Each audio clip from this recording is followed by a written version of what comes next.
Hey everybody, this is Elizabeth from Silvernest Homeschooling, mom of four, homeschooling for 11 years, getting ready to finish 11 years, go on to 12th year.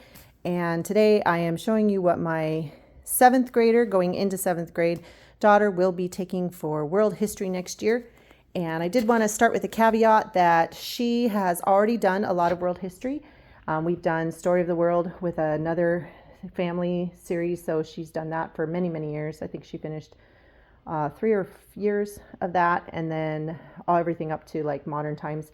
And then she's also read a ton of these horrible history series, ancient Greece, Romans, all the ones about England. So probably about 15 of these over the last 2 or 3 years. And so what she's doing is she's actually taking a lot of the work she's doing now and comparing and contrasting with what she's learning from various places. So this one we use kind of to show what we agree with, what we disagree with. But since she's read so many of those, we're not going to include those this year, but you can tell she has read quite a bit already. So she's coming into this with a baseline on some stuff. The other things that she's read a lot of, but we will still include some this year, are the Choose Your Own History books, Life of a Samurai, Life of a Knight, the Titanic, things as they come along into the time period. And she also has done the Hazardous Tales a little bit. She doesn't love them, but they're a little intense. And so she has read these. I don't know why I think the horrible histories are just funnier, and these are more realistic. So, but we won't be doing a lot of these, but these are things she has already done. So goal for this year for me is to have her read and fill in the gaps of what she's missing, which we're going to do by using the Kingfisher Illustrated History of the World. And yes, this is a giant tome. And no, it's not an actual, it's not a textbook in the sense like it doesn't have questions and answers for you, but it is a amazing book for about her age level that my husband has had since he was a kid and he really loved. And so she chose this as her spine. So she will be reading not the yellow parts, that's just kind of the dates, but she'll be focusing on the white parts. And then if it gets a little dicey, it's not super long. I think it's like 10 pages each chapter, mixed in with all this stuff. So like this is a page, right? And it's pretty readable. So I don't think she's going to be trouble with it, but if she does, then we'll read it with her and help her be able to pull it off so that she feels confident. And then I'm sure by the end of the year, she will have mastered all of this. It's not going to be too hard for her. So, but this is the spine and this is the most important. The second thing that I had as a goal going into this was to introduce her to some great literature, because there's just going to be a lot of things that she's not going to have time to read unless she chooses to pick it up on her own, and she may or may not do that and not know it exists. And so I really want to make sure that happens. And then the other goal I had for this coming year is that she can read about the history of the church. And so this is how we're going to do that, this series here. And she's actually already started this. It's not her favorite, especially the beginning books, because she doesn't like ancient history as much as modern times, but she has enjoyed it as it's gotten closer and closer to where we are now. So I think she's read 3 out of the 5. So, I mean, she's already ahead. Yay, her. All right. So these are all books that she pretty much picked herself to put into the category. And I had her kind of go through from our pile, scholarly works, and even more. We have way more, to decide what it was she was going to try to read through this year. And again, we don't know how long this is going to take.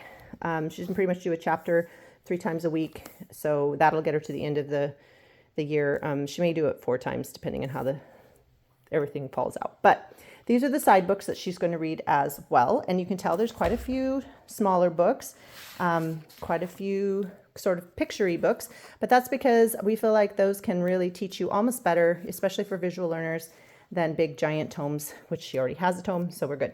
All right, so she's already read this a few times, but we put it back in the pile, How Children Lived, the first book of history. She's also looked through this a little bit, but she picked out Egypt, the spectacular cross-section. She has studied Egypt so much she's kind of tired of it, which, I mean, that surprises me because I like Egypt, but that's okay. So this is what she chose. Adventures in Ancient Greece. She's also done a lot of studies in Greece. Terry Deary's Best Greek Legends. This is also done by the guy who did the horrible histories, but she hasn't actually read this one. So she'll go through that one. And then we have, this is DVD series, Drive Through History. with all the fun parts. The Rome and Greece special edition. So this actually this guy drives around and actually goes to the locations and talks about God and what happened there in those places. And so we're excited about that. The Traveler's Guide to Ancient Greece, which has some simple stuff in it. And if this one is one I just threw in, so she may say, no, I've already chosen my Greek book.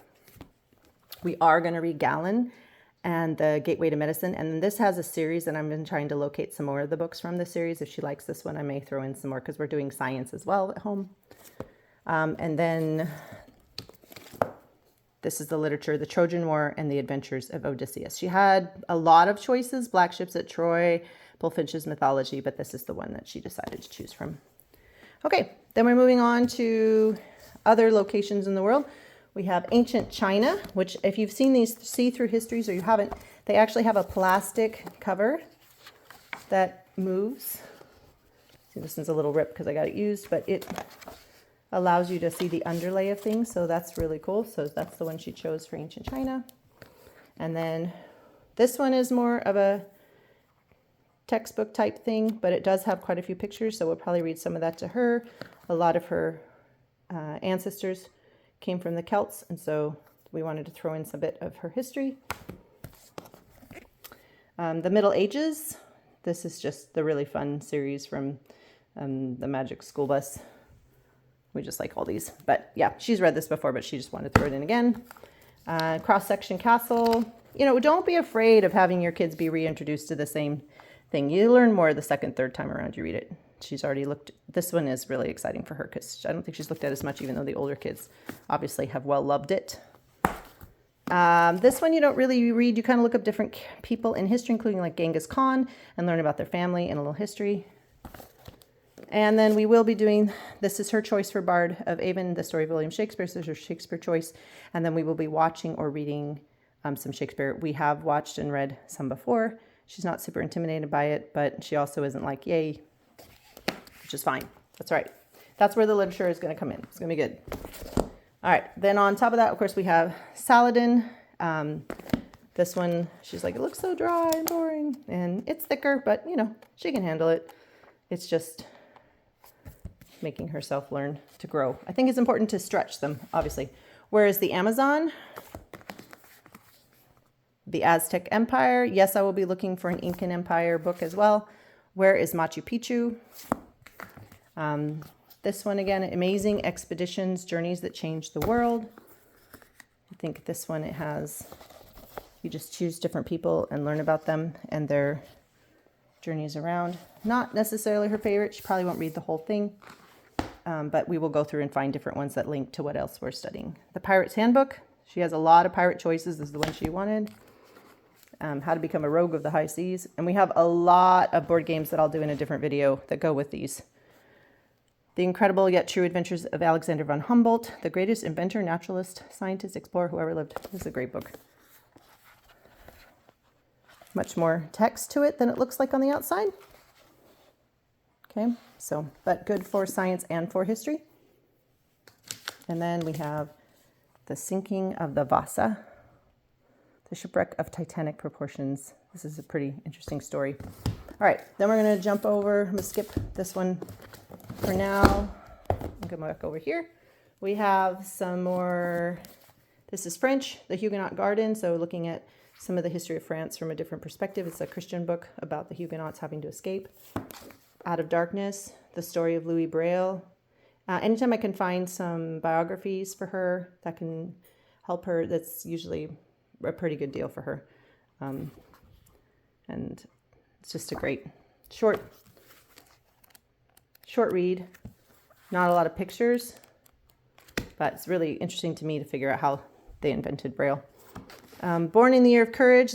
She chooses a lot of, and has read a lot of missionary stories. So this one particularly is about Japan.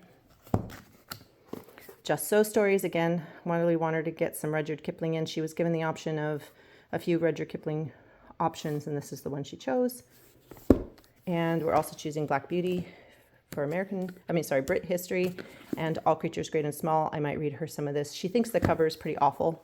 have to agree with her, but the book itself is pretty good. So I'm debating on getting a prettier copy from the library, but using this as like a placekeeper to remind myself. All right, we also have The Year of the Horseless Carriage. Not super long. And Africa, Amazing Africa, which is our modern, this will be our modern history. Covering goes through each of the countries, not all of them, but most of them. I mean, Africa has so many amazing countries. And so each section is about a different country. So we'll be going through that. And then the reason why there's smaller books with the big textbook is, I will do in another video, is the fact that we are huge in our hearts, board gamers, and we have not hit our board game stuff this year. And so I asked her, I said, do you want to read larger books or do you want to play more board games about history? And so she chose board games about history. And so we're going to go ahead and have her help me pick a pile of those, and I will present that to you on a later date. And that is what we are doing. Welcome to what we're doing for the 2025-2026 7th grade school year. The writing will be minimum for this class. It's going to be more hands-on and searching for connections and talking and communicating. And that pile over there is if this pile over here gets finished, or if she stops playing board games, we may add in some of those.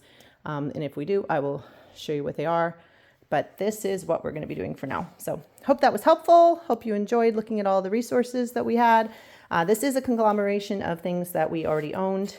And then a couple things I'm grabbing some more Choose Your Own Adventure history. And then I can kind of tell what section she hasn't really covered yet. I will go back and kind of search for some of those. So we may add in a few more here and there, but this is basically it. And it's probably plenty. So I hope you guys are having a good day. I hope picking your curriculum is going well. Remember, you don't have to use the standard curriculum. I do have standard curriculums for a lot of the classes we teach. But when it comes to some of these other classes, there is a little more freedom to make sure you're covering what they need and what you want them to know. And with our history, we like diversity. We like to hit it from a variety of sides. And you might say, well, that's not very diverse this particular time around. And that's because we have done so much. Like we took an entire year just to study the history of chocolate and sugarcane, from Africa and Europe over to South America and the islands, and then into the United States. And so that was our entire year. Like we spent so much time studying all of the issues. That's actually how we got this book here. So we have spent a lot of time on it. It's just this particular time around, I'm really looking for the literature and things that can inspire her. And then the board games, because the board games are supposed to, and have in the past, set an emotional memory connection to the history. So when you play a game, then you have an emotional connection, hopefully positive, please, that will then remind them of this experience and this thing. So we have one about Pompeii, and we have one about, pirates in Jamaica. And so just for an example, those are some of the things that we have. We have some in France, some different things like that. So, but if I find that there's something missing, you can guarantee I will go find it and make sure that she's hit it from another angle. So, all right, we'll talk to you soon. Have a great day. Bye.